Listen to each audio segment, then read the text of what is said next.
নমস্কার, আপনারা দেখছেন স্কাই টিভি বাংলা। সাথে রয়েছি আমি শ্রেয়া। দীর্ঘ ৪১ দিন পর কাটলো জট।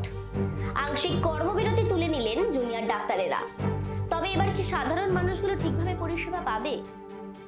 বৃহস্পতিবার দফায় দফায় জেনারেল বডির বৈঠক হয়, আর এরপরেই কর্মবিরতির আংশিক তুলে নেওয়ার সিদ্ধান্তের কথা জানান চিকিৎসকেরা।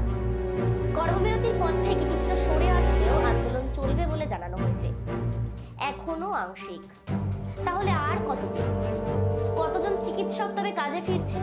কতজনই বা আন্দোলন করবে? এমনকি আজ ধর্ণা মঞ্চ থেকে সিজিও কমপ্লেক্স পর্যন্ত একটি মিছিলও করবেন বলে জানানো হয়েছে চিকিৎসকদের তরফ থেকে। বিচার চেয়ে এই মিছিলের ডাক দেওয়া হয়েছে। অন্যদিকে রাতেই আন্দোলনকারী ডাক্তারদের তরফে একটি টিম বন্যা কবলিত এলাকার উদ্দেশ্যে রওনা দেন।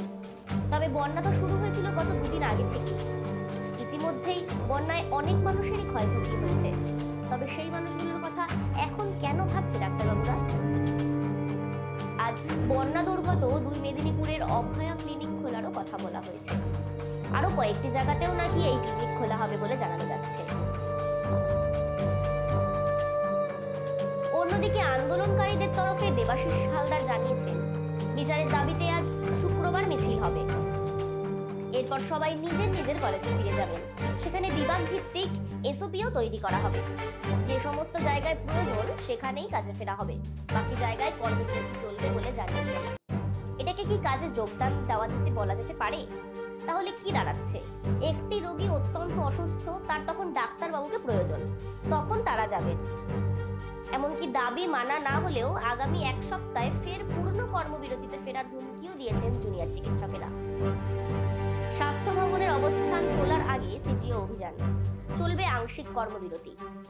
আন্দোলন ঘোষণার পর থেকেই স্বাস্থ্য ভবনের সামনে থেকে ধর্ণা তোলার প্রস্তুতি শুরু হয়ে গেছে। বলে রাখা প্রয়োজন, অভয়াকে ধর্ষণ করে খুনের ঘটনার পর 1 মাস কেটে গিয়েছে। এখনো উত্তাল গোটা দেশ। বিচারের দাবিতে পথে নেমে বিক্ষোভ দেখাচ্ছেন সাধারণ মানুষ। ঘটনার পর থেকে লাগাতার কর্মবিরতি চালাচ্ছেন চিকিৎসকেরা। বিচার, ট্রেড কালচার সহ একাধিক দাবিতে এই আন্দোলন চলছে। এমনকি স্বাস্থ্য দপ্তরের সামনেও গত 10 দিন ধরে ধর্নায় বসেছিলেন। এই অবস্থায় একাধিকবার বৈঠকের পথ তৈরি হলেও তা ভেস্তে যায়। শর্ত পাল্টা সত্য তা হয়নি। যদিও গত কয়েকদিন আগে মুখ্যমন্ত্রীর কালীঘাটের বাড়িতে প্রথম বৈঠক হয়, আর সেই বৈঠকে কিছুটা আশার আলো তৈরি হয়। একাধিক দাবি মেনে নেওয়া হয়। আর কত দাবি মানা হবে? তবে আর কত শর্ত মানা হবে? আর এরই মধ্যে ভয়ঙ্কর বন্যার কবলে বাংলার একটা গোটা অংশ। এরই জন্য ডাক্তারদের ফের আরো একবার কাজের আহ্বান জানান মুখ্যমন্ত্রী মমতা বন্দ্যোপাধ্যায়।